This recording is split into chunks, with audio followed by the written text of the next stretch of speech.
Hi praise lord. ఈరోజు మనము కొరింథీయులకు రాసిన రెండో పత్రిక 12వ అధ్యాయాన్ని కలిసి చదువుకుందాము. స్క్రీన్ మీద వాక్యం వస్తుంది. దాన్ని చూసి అయినా చదవవలసిందిగా కోరుచున్నాను. అతిశయపడుట నాకు తగదు గాని అతిశయపడవలసి వచ్చినది. ప్రభువు దర్శనములను గూర్చియు ప్రత్యక్షతలను గూర్చియు చెప్పుదును. క్రీస్తునందున్న ఒక మనుష్యుని నేను ఎరుగుదును. అతడు 14 సంవత్సరముల క్రిందట మూడవ ఆకాశమునకు కొనిపోబడెను. అతడు శరీరముతో కొనిపోబడెనో నేను ఎరుగను, శరీరం లేక కొనిపోబడినో నేను ఎరుగను, అది దేవునికే తెలియను. అట్టి మనుష్యుని నేను ఎరుగుదును. అతడు పరదైసులోనికి కొనిపోబడి వచింపశక్యము కాని మాటలు వినెను. ఆ మాటలు మనుష్యుడు పలుకకూడదు. అతడు శరీరంతో కొనిపోబడినో శరీరం లేక కొనిపోబడినో నేను ఎరుగను, అది దేవునికే తెలియను. అట్టి వాని గూర్చి అతిశయింతును. నా విషయమైతేనో నా బలహీనత ఎందే కాక వేరు విధముగా అతిశయింపను.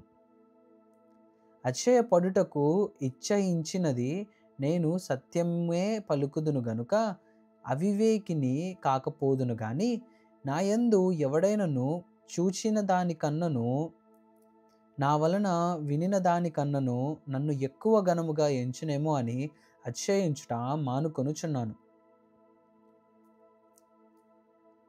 నాకు కలిగిన ప్రత్యక్షతలు బహు విశేషముగా ఉన్నందున నేను అధికముగా హెచ్చిపోకుండు నిమిత్తము నాకు శరీరంలో ఒక ముళ్ళు, నేను అత్యధికముగా హెచ్చిపోకుండు నిమిత్తము నన్ను నలుగగొట్టుటకు సాతాను యొక్క దూతగా ఉంచబడెను.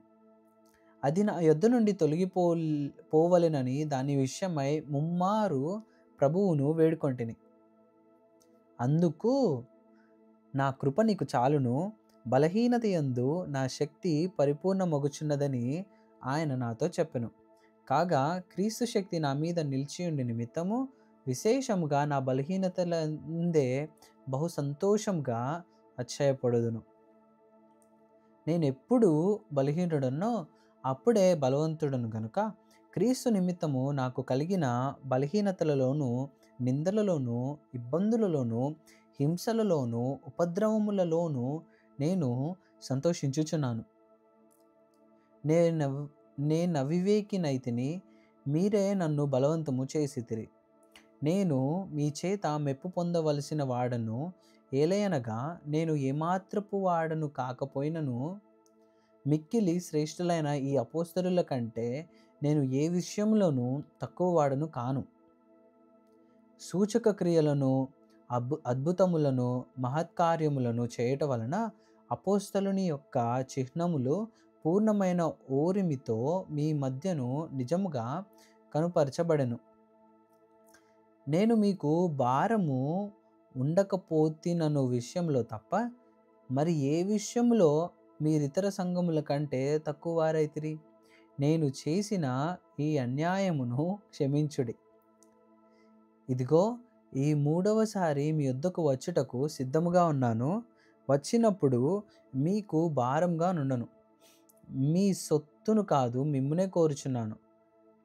పిల్లలు తల్లిదండ్రుల కొరకు కాదు, తల్లిదండ్రులే పిల్లల కొరకు ఆస్తి కూర్చతగినది గదా. కాబట్టి నాకు కలిగినది యావత్తు మీ ఆత్మల కొరకు బహు సంతోషంగా వ్యయపరచెదను. నన్నును నేను వ్యయపరచుకొందును. నేను మిమ్మును ఎంత ఎక్కువగా ప్రేమించుచున్నానో అంత తక్కువగా మీరు నన్ను ప్రేమింతురా? అది అలాగుండనీయుడి. నేను మీకు భారంగా ఉండలేదు గాని యుక్తి గలవాడనై మిమ్మును తంత్రము చేత పట్టుకొంటిని అని చెప్పుదురేమో. నేను మీ యొద్దకు పంపిన వారిలో ఎవని వలనైనను మిమ్మును మోసపిచ్చి ఆర్జించుకొంటినా? మీ యొద్దకు వెళ్ళుటకు తీతును హెచ్చరించి అతనితో కూడా ఒక సహోదరుని పంపితిని. తీతు మిమ్మును మోసపుచ్చి ఏమైనా ఆర్జించుకొనెనా? మేమొక్క ఆత్మ వలననే ఒక్క అడుగు జాడలయందే నడుచుకొనలేదా? మేమింతవరకు మా విషయమై మీకు సమాధానము చెప్పుకొనుచున్నామని మీకు తోచునేమో.